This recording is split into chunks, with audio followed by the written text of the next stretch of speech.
Yaya na dating nagdidildil ng asin, milyonarya na ngayon. Nagtitinda lang ng asin noon si Daisy.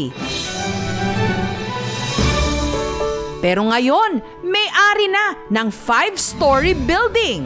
May transient houses, mga alahas at pera. Pero si Daisy, hindi raw yumaman sa pag-aasin. Ano ang sikreto ng inaalatang buhay noon na ngayon milyonarya? 16 anyos pa lang si Daisy nung nakapag-asawa at nagkaanak. Para mabuhay ang pamilya, nagtinda siya ng asin. Yung mga taga-Benguet pa, talagang matakot sila sa asin kasi isa pa sa mga baboy nila, sa mga baka. 100 to 300 pesos lang daw kada araw ang kita niya noon sa Besao Mountain Province. Kaya naisipan niyang gayahin ang mga kapitbahay na namamasukan noon sa Hong Kong. Pero nahirapan daw siya sa kanyang unang amo. Hindi ko na nakayanan. 2 oras lang yung tulog mo, 3 oras. Kukulangin yun eh. Nanlumo rin siya nung nabalitaan ang lagay ng mga naiwan niyang anak sa Pilipinas. Kwininto niya yung mga anak ko na nasa kalsada daw napakalat-kalat. Yung isa daw yung nagkalambitin sa jeep. Pumasok ako sa ilalim ng lamesa. Doon ako umiyak. Hanggang lumipat si Daisy sa bago niyang amo, ang Portuguese na si Marie. Ang kanyang sweldo bilang kasambahay noon, 900 Hong Kong dollars o katumbas ng 2,700 pesos kada buwan. Mababa man ang sweldo, swerte naman daw siya sa amo dahil itinuring siya nitong kadugo. At nung ayaw tumira ng among Portuguese sa Home for the Aged sa Hong Kong, sumama pa ito kay Daisy pauwi ng Pilipinas. Namamasyal kami doon sa Manawag. Lahat ng mga Catholic na simbahan. Taong 2002, si Marie binawian na ng buhay. Wala na pala yung puso niya, lumubo. Ang labi ni Marie, inuwi ng iba niyang kaanak sa Hong Kong. Hanggang isang araw, may biglang dumating na sulat para kay Daisy. Totoo ba ito? Si Daisy, nasa last will and testament pala ng kanyang among pinagsilbihan niya ng 11 taon. At ang kanya lang namang mamanahin,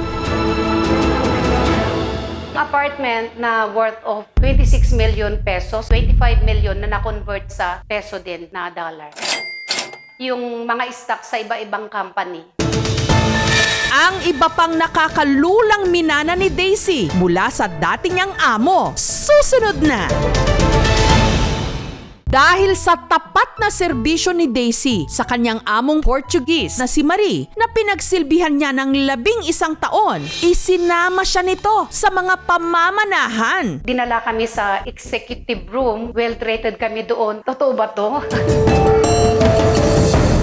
Parang may katotohanan na nga ito. Para palaguin ang namana mula sa kanyang amo, nagnegosyo si Daisy. Ang dating nagtitinda at nagdidildil ng asin noon, heto na ngayon.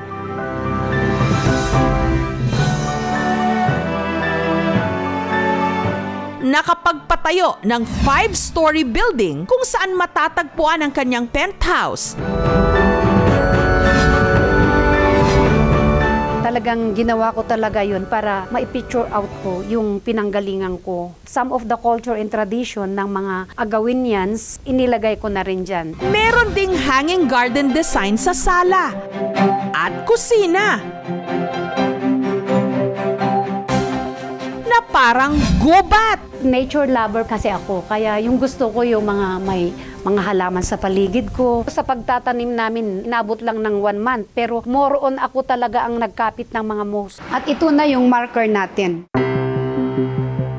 Ang Jewel Igorot building ni Daisy may transient houses, gym, at iba pang mga nangungupahang commercial establishments. Nagpaparenta rin siya rito ng events place for all occasions. Meron akong bahay doon sa Saitan Pugo at meron akong lupain sa Rosario na mango plantation. Bilang pasasalamat at pagtanaw na rin ang utang na loob sa kanyang among si Marie, pinagawan niya ito ng parang memorial sa kanya mismong penthouse. Ay, sobrang mahal ko siya. Imagine ba naman na siya ang nagbago ng kapalaran mo? I will do my best. to do and to live and a person that you want me to be. As you told me before that if you debully you one time, shame on you, and second time, I'm very sure that you are so happy looking at your legacy.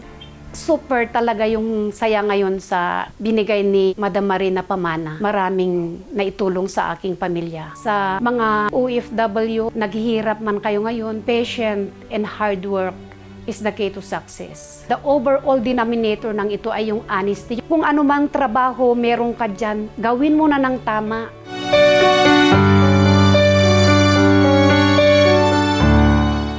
Thank you so much mga kapuso. Kung nagustuhan niyo po ang videong ito, subscribe na sa GMA Public Affairs YouTube channel. Don't forget to hit the bell button for our latest updates.